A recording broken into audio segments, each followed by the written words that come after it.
नमस्कार विद्यार्थी मित्रांनो, बघा नोकरीच्या शोधात असणाऱ्या तरुणांसाठी एक महत्त्वाची बातमी आहे। बृहन्मुंबईमधील 2771 होमगार्डच्या जागा भरण्यात येणार आहेत। पोलीस दलातील अपुऱ्या संख्येमुळे पोलिसांवर कामाचा ताण येत होता, त्यामुळे बंदोबस्ताचा भार होमगार्डवर सोपवण्यात येत आहे। त्यामुळे मुंबईत पुन्हा एकदा होमगार्ड पदासाठी भरती जाहीर करण्यात आलेली आहे। बघा महत्त्वाची बातमी, 2771 पदांसाठी ही भरती असणार आहे, ज्यामध्ये महिला आणि पुरुष दोघेही अप्लाय करू शकता। यासाठी तुम्ही बघा ऑनलाईन पद्धतीने अर्ज करू शकता। त्यामुळे होमगार्ड पदासाठी इच्छुक उमेदवारांनी लवकरात लवकर अर्ज करावे। अर्ज कुठं करावे यासंबंधी सगळी माहिती तुम्हाला मी पुढे देणार आहे। तर बघा होमगार्ड भरती 2024 संबंधी सगळ्यात महत्त्वाची गोष्ट म्हणजे पदांची संख्या ही 2771 आहे, जसं की तुम्हाला मी व्हिडिओच्या सुरुवातीला सांगितलं। यामध्ये बघा भरतीसाठी शैक्षणिक पात्रता ही किमान 10वी उत्तीर्ण तुम्ही असणं गरजेचं आहे। नंतर बघा तुमचं वयोमर्यादा म्हणजे तुमचं वय हे 20 ते 50 या वयोगटामध्ये पाहिजे। परत बघा पुरुष उमेदवाराची उंची 162 सेंटीमीटर, महिला उमेदवाराची उंची ही 150 सेंटीमीटर असायला हवी।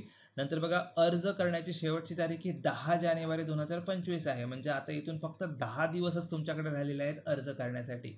अर्ज प्रक्रिया ही ऑनलाईन पद्धतीने करायचं आहे। कुठली लिंक आहे त्याचे मी लिंक डिस्क्रिप्शन बॉक्समध्ये देतो, तुम्हाला पुढे मी सांगतो। सर्वात प्रथम तुम्ही आवश्यक कागदपत्रे कोणती कोणती आहेत अप्लाय करताना ती जाणून घेऊया। सगळ्यात पहिलं म्हणजे बघा तुमच्याकडे रहिवासी प्रमाणपत्र असणं गरजेचं आहे। शैक्षणिक पात्रतेचे प्रमाणपत्र म्हणजे 10वीचे प्रमाणपत्र तुमच्याकडे असणं गरजेचं आहे। नंतर बर्थ सर्टिफिकेट म्हणजे जन्मतारीख दाखला तुमच्याकडे असणं गरजेचं आहे। शाळा सोडल्याचा दाखला असणं तुमच्याकडे गरजेचं आहे। आणि सोबत बघा 3 महिन्याच्या आतील पोलीस चारित्र्य प्रमाणपत्र हे तुम्ही पोलीस स्टेशनला जाऊन आरामात मिळवू शकता। आणि हे संकेतस्थळ आहे, ही वेबसाईट आहे, या वेबसाईटवर जाऊन तुम्हाला या पदासाठी अप्लाय करायचं आहे। ठीक आहे, लिंक डिस्क्रिप्शन बॉक्समध्ये दिलेली आहे।